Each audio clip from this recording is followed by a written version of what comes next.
back in the 1950s, most people aren't aware of it, but there was a scientific storm in America all through the late 50s about this thing out there in space, because the astronomers were all watching it, and that was back when they weren't afraid to talk about it. It was in the science magazines. I mean, I had a subscription to, like, Popular Science, and hell, it was on the front cover of the magazine one day in, like, 1961.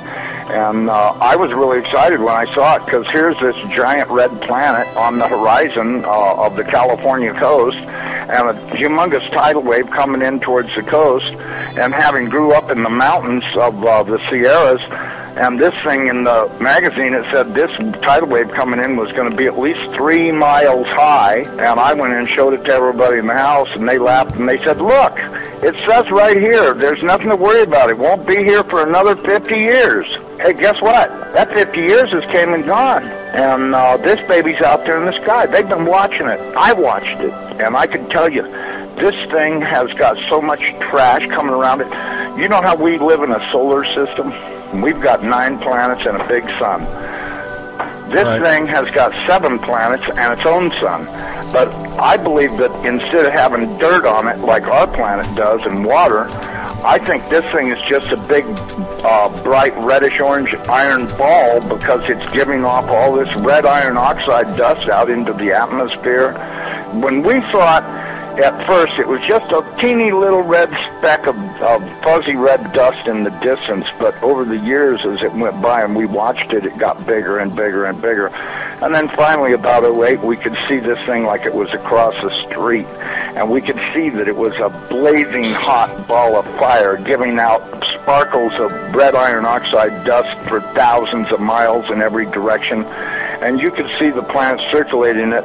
Now, I'll tell you one thing that I really am nervous about. I think this thing's got a planet like ours circling it. This is its own solar system. We're about to have a solar system come through the middle of our solar system. This can't be good. But unfortunately, it looks as though that's what's going to happen. Hopefully nothing in this mess will hit us, even though it does say it will in the Bible, at leastwise it does in my Bible. It says we can expect all kinds of problems. We were looking at asteroids. Right close to this thing, there's asteroids that are floating around right near the, that are orbiting the main sun itself. These things appear to be about 500 miles across. And as you go back into the tail, you get into meteorites that go back for millions of miles in the tail. This thing looks like a giant red teardrop-shaped dust cloud. And you can see, once if you're able to see it up close like we did, you can see every speck out there. I guarantee you there's trillions of meteorites following this thing. Now, these CIA people that I know say that we're not going to be that close to it when it goes past us. They're saying that in order to attain breakaway speed, when it comes up around the backside of the sun, its speed will at least double, possibly more, which will put it here earlier than everybody is saying it will, and that this thing will probably be about 20 million miles from us when it crosses in front of us. And then as soon as it flips us upside down, we're going to go into its debris field tail and be pelted with meteorites. And of course in the Bible it says they will talon 70 pounds. So if you've got 70-pound meteorites falling like hail, and I can guarantee you they will be falling like hail because there are that many in the tail of this thing. This thing has got a tail loaded with trash. I mean, it's incredible the amount of stuff that's in this thing's tail. And we're going to go right through that tail, and if it doesn't beat everything on the surface of the ground into a flat putty, I don't know what it'll take. I tell everybody, you better be at least 20, 30, 40, 50 feet on the ground and have either concrete or stone above you, because it'll break through the roof of whatever you've got if you don't. These CIA guys told me that this pole shift will probably happen from start to finish in around 28 minutes.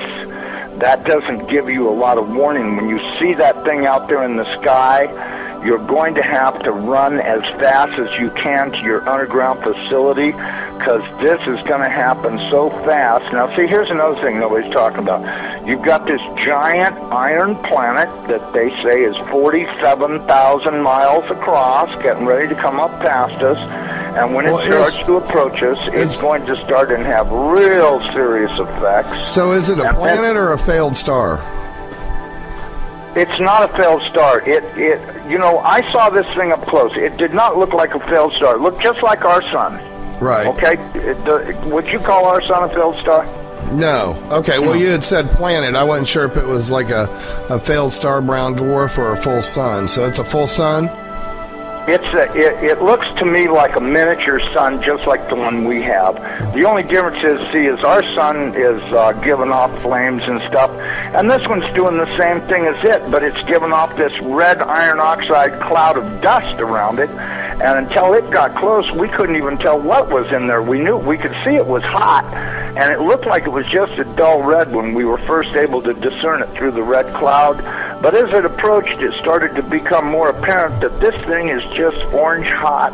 I mean, to tell how hot it is, I was told that they estimated between 5 and 10 million degrees, but, you know, I don't really know, if that's right or not. I mean, it's got to be pretty hot because it's sending all of this red iron oxide dust out into space around it. Right. And it's got this enormous, and I mean enormous, at least 50 or 100,000 miles on each side of it, this red dust cloud that goes all the way around it. I know when we were watching it, as it started to make the upward swing to approach behind our sun, it was amazing. The red dust cloud settled down. Instead of being round, it started to settle down into a V, like wings, upside-down wings. Right. And I thought, boy, I wonder if that's where the ancient Sumerians got the idea this thing had wings, because, you know, centrifugal force is a funny thing. When it comes back up around the planet, when we see it in the sky, my guess is it's going to look like it's got wings, because centrifugal force is going to be pulling the red iron oxide dust and particles out to one side, and then as it starts to climb out and go away from us, see, as it comes up underneath of us, it's going to start and pull us toward it. And then, just like a pair of big magnets, all of a sudden it's going to lock onto us. And when it does, it's going to be like the Jolly Green Giant hit the earth in the ass. It's going to send a jolt 500 to 1,000 foot high. This is what I'm told. 500 to 1,000 foot high shock waves all the way around planet Earth. And there won't be any doubt in anybody's mind, because this thing's going to look like a big red dragon, exactly like all the ancient Sumerians and the Chinese and all the rest of them that had documented this thing's passing before. It didn't look like a white ball or a snow cloud or nothing. It looked like a big red iron oxide dust cloud with a superheated star in the middle of it. And I mean, you know, and that's what we've seen. So, you know, I don't care what anybody else says. There's a possibility. There's more than one thing out there. You know, I watched it through the Hubble Space Telescope, and when this thing looked like it was across the street, the Hubble got cut off and they encrypted it, and that was the end of any transmissions we had to watch. And we know that the Hubble, in order to be in the shadow of the Earth, had to be at an angle, and so that meant it was looking downward. And this thing was coming up underneath of us, and I tell you the honest to God truth, I personally think this thing is real close to us right now. We're going to see it any time.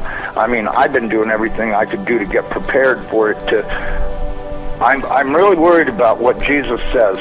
You know, when the fig tree is putting on its leaves, know that summer is near, and I'm at your door. And that worries me more than probably anything I've read in the Bible about this whole thing, the parable of the fig tree, because everything seems to be in place for this thing's arrival. And the bad thing is, he says, I'm going to come like a thief in the night. Well, it does also say in the Bible that I'm going to make the sun go down at noontime in Jerusalem. Okay, if that's the case, there's only one thing that'll make the sun go down, not hit the horizon, go down at noontime, and that's if the planet experiences a pole shift. They've known about this thing forever, and I mean they've known about it forever. I mean, if I read about it in a science magazine in 1961, that tells you that, I mean, it's only 1,800 years away. How could they not be able to see it when it came around the backside of the last sun and headed this way? Right. You have to know they've been watching it, because if you know, Carl Sagan was showing stuff that they took with their old telescopes that was billions and billions of miles away, and this thing's only 1,800 years away. Well, and by 1930 it was only 70 years away. You know, we do estimate that this thing, let me give you a thing, maybe you can figure out your own timeline.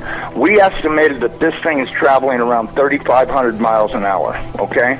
Okay. That was our estimate of its speed. Now, it has been picking up speed, and that's the reason why we think it's going to arrive early, because when it comes around the backside of the sun, it's got to double that speed in order to attain breakaway speed to leave the sun and not wind up orbiting it. It's never orbited the sun in the past that we know of, so that means that it's going to have to attain breakaway speed to head back out into space.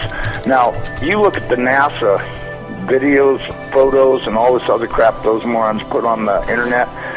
This thing is coming in. It's going to, as soon as it goes around the top of the sun, it's going to go back out into space. Right. And it's going to do this really fast. When it goes past us, it's going to go past us so fast that we'll almost have no time to get ready.